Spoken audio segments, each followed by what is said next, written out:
দর্শক, আমাদের সবার ঘুমের মধ্যে লিওনেল স্কালোনির বড় চমক। 2026 বিশ্বকাপের জন্য এবার অফিসিয়ালি ফাইনাল স্কোয়াড ঘোষণা করে দিয়েছে আর্জেন্টিনা। এক এমন ভয়ঙ্কর স্কোয়াড ঘোষণা করেছে আর্জেন্টিনার মাস্টারমাইন্ড কোচ। আর্জেন্টিনার এই শক্তিশালী স্কোয়াড দেখে কি ব্রাজিল ভক্তরা রাগ করেছেন? দর্শক, রাগ করারই কথা, যে কোনো দলেরই রাগ করার কথা। কেননা আর্জেন্টিনার এই স্কোয়াডের সামনে কি টিকতে পারবে অন্য কোনো দল? ফ্রান্স, ব্রাজিল হোক কিংবা স্পেন, আর্জেন্টিনার এই স্কোয়াড সকলকেই হারানোর সক্ষমতা রাখে। দর্শক, ঘুমের মধ্যে লিওনেল স্কালোনির চমক দিয়েছেন। আর্জেন্টিনার ফাইনাল স্কোয়াড ঘোষণা করার কথা 29শে মে শুক্রবার, অর্থাৎ আজকে। আজ বাংলাদেশ সময় অনুযায়ী 7টার থেকে 8টার দিকে ফাইনাল স্কোয়াড দেওয়ার কথা। কিন্তু বাংলাদেশিরা যখন গত রাতে ঘুমাচ্ছিল, ঠিক মধ্যরাতে লিওনেল স্কালোনি ফাইনাল স্কোয়াড ঘোষণা করে দিয়েছেন, যেখানে গোলকিপার, ডিফেন্ডার, মিডফিল্ডার এবং অ্যাটাকার সব জায়গাতেই বড় বড় চমক দিয়েছেন স্কালোনি।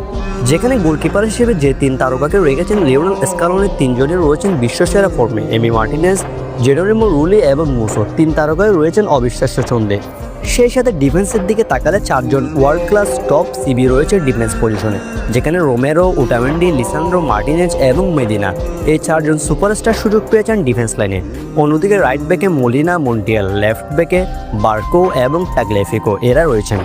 আপনি যদি এই স্কোয়াডের মিডফিল্ডের দিকে তাকান, তাহলেও কোনো কমতি দেখতে পারবেন না, বরং বিশ্বসেরা সকল মিডফিল্ডার দিয়ে ভরিয়ে ফেলেছেন স্কালোনি।